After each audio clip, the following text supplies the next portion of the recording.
Welcome to the Fight Night Daily podcast. We've just had the press conference for Jake Paul, Mike Tyson, or should it be Mike Tyson, Jake Paul? Jake Paul held the promotion together tonight.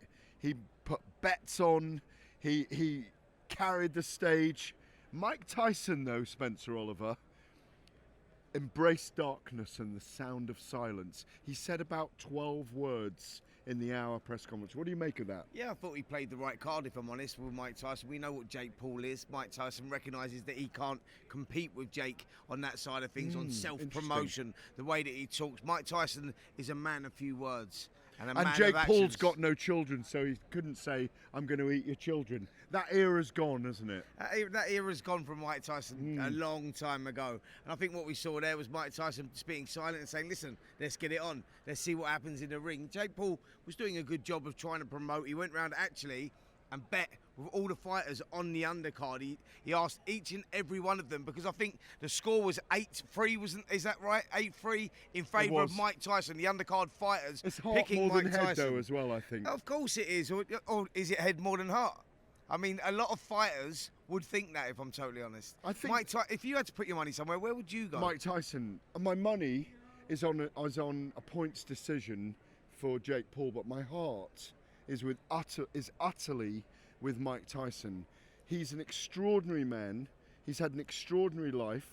You feel for him when you look. He inspired you into boxing, didn't he? Let's be honest about it. He did. He was one of the heroes for you as a young man. He inspired millions of children around the world. You know, and through generations as well. I think that, you know, Mike Tyson had that effect on many of fighters, and it still goes on to today. I thought that he played an absolute blind. I'm interested just quickly to see, because he bet each and every fighter on there that went against him on the fight, and he bet them. And Katie Taylor gave the whole purse. Went with the whole purse. It's unbelievable. She's getting a couple of $1 million for this fight. I was a little bit worried for Katie Taylor up there. Yeah, I'm genuinely. Look, Mike Tyson. The thing about him is, that silence I read as, I've got my together and I'm going to knock him the out. That's all I care about. I've got 4 minutes. We know what Mike's got. You're 50 now. I'm 58, 59. When you're that old... I'm 49, by the way. Sorry, you're 49. All right, fair enough. I'm 10 years older than you. You're 49. Yeah, but you could still do certain things as a fighter, but you know you've only got a little bit in you. He's got 4 minutes in him. Let's be honest. He hasn't. Do you think he's got more? Mike Tyson's got 8 2-minute rounds in him. Of course he has, against a guy like Jake Paul, definitely. I don't fully agree with you. Why not? Because Jake Paul will hit him with a jab occasionally. And Mike Tyson has been doing that since a child, and he will have got himself into a condition where he could do 8 2-minute rounds. Listen, I want to believe you that Mike will be able to go 8 2-minute rounds, but I think Jake Paul will put pressure on him, and I think he will. If Jake Paul puts pressure on him, he gets knocked spark out. I'm being honest. I'm being honest. Listen, I want your words to come true. Listen, you spoke to Jake Paul's parents. Yeah, what did they actually have to say? Well, they're nervous. They're very nervous. He's going in against the once self-styled baddest man on the planet. They're very nervous for him. They cannot believe their son is stepping into the ring against Mike Tyson. They grew up in a generation of they're blue-collar guys from Ohio, aren't they? Listen, so they love Mike Tyson. They can't believe their son's fighting him, honestly. Listen, I spoke to Pam, who I've known for a long, long time, since Jake Paul got into boxing, actually, when he first boxed Deji many, many years ago. The brother of KSI. Brother of KSI at MN Arena. We spent a week together up there. She's a lovely, lovely woman. I said to her, how have we gone? Yeah, Pam, I said, how have we gone from that white-collar boxing to now fighting Mike Tyson? I'm Mike Tyson. Pam, can you believe what is going on? She couldn't believe it. It's a pinch yourself moment for her, her husband, the whole family. It's it's crazy. You mentioned her ex-husband, Greg. Greg and Pam have given us interviews while the guys were waiting to face off here at the press conference today. You can see both of those on the YouTube channel.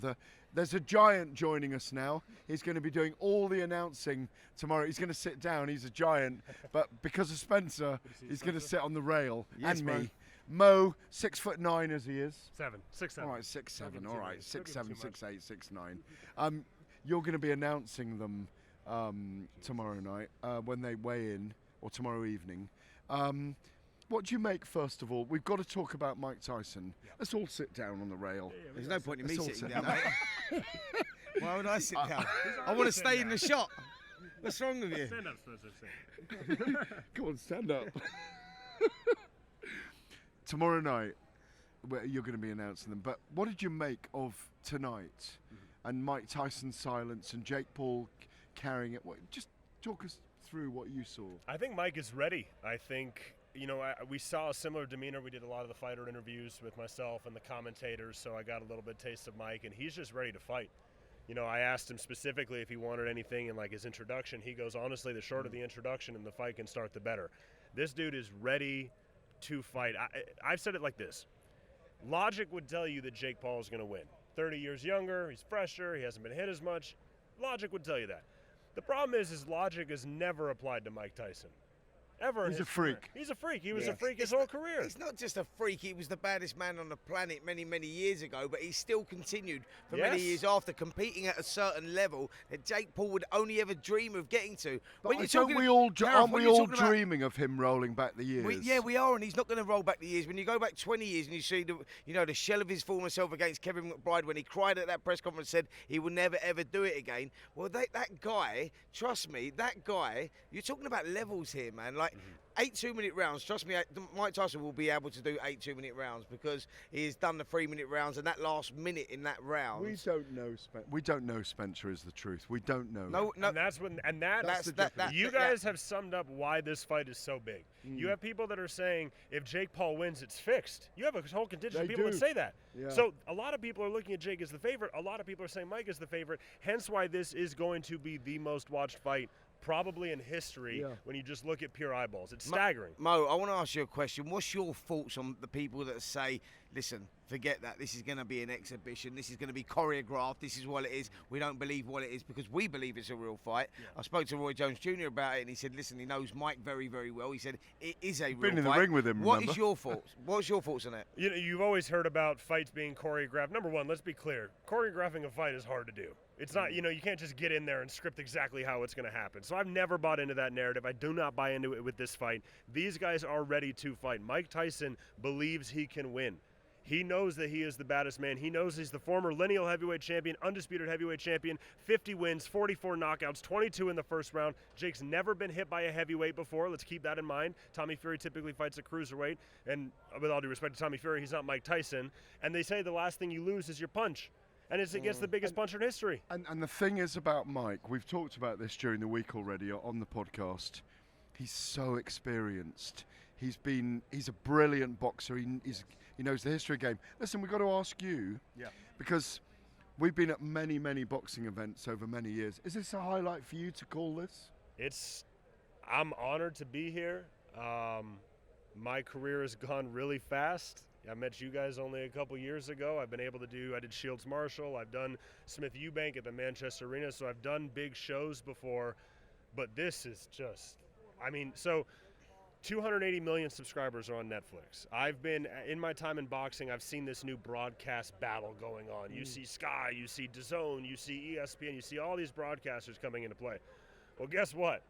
The biggest one in the world said, we'll go ahead and we'll dip our toes in boxing and see how it goes. And now it's free on Netflix. You open Netflix, it's right there. No pay-per-view, no paygate, no stream, no buffering. It's on the biggest platform and the whole world is going to watch it. Let me clarify this, by the way, because we've been saying all week that it only streams once and it doesn't stay on there. I've learnt tonight from the promoter that it will stay on Netflix, that you can watch it again. So I also learned this week, just one second, I just learned this week, 22 million is the biggest live audience in America for a Super Bowl playoff game. Wow. It's trending at 25 million right now. Yeah. So it's going to be the biggest sports and entertainment watched event in the United States of all time. I'm hearing they're expecting 70 million plus to watch this fight. 70 million. We were talking about 25 million people watching this fight. Yeah, they're talking 70 million. Incredible. They reckon there's a certain amount of their subscribers that they're going to hit. So you're going to have to make it sing, baby. Absolutely.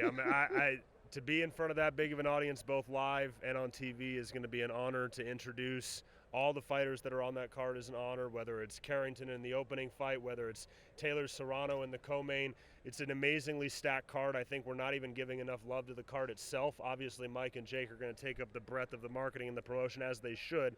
But this card, even without Tyson Paul, if they just elevated Taylor Serrano to the main event, this would be a great card regardless, would be a pay-per-view regardless. So the fact now that you pour on top of it the return of Mike Tyson, which even feels surreal to say, like it doesn't even feel right. Like the fact that I'm going to be introducing Mike Tyson tomorrow is insane. Like this is wild for me, and I'm just honored to be here. You were a sportsman. You played American football. You weighed about 350 pounds at the time. And the funny thing for you is, when you were a teenager, you're in your mid-20s, late 20s now? Late 20s. 10 years ago, when you were playing sport and you wanted to be a pro sportsman, as you were, you'd never have thought that you were going to be announcing Mike Tyson in an event like this. So, listen, tomorrow night you're going to be doing that. Yep. The weigh-ins. Tomorrow night we're going to be here with you. Yep. I want to ask you, are you allowed to tell us who you think's going to win or not? I try to avoid giving my predictions regardless. I like to stay neutral. But like I said, logic would tell you Jake Paul. Final word from you tonight.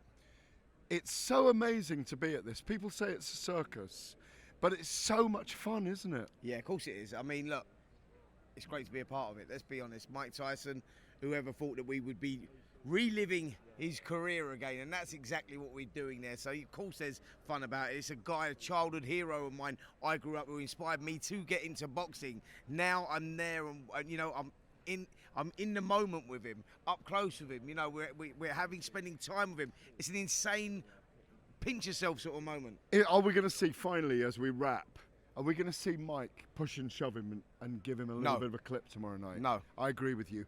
You've been watching us here in Dallas, Texas. We'll be back tomorrow. Lots of interviews. Go to the YouTube channel. There's loads of stuff on there. Thank you and good night. On AM, on DAB, via the talkSPORT app and on your smart speaker. talkSPORT.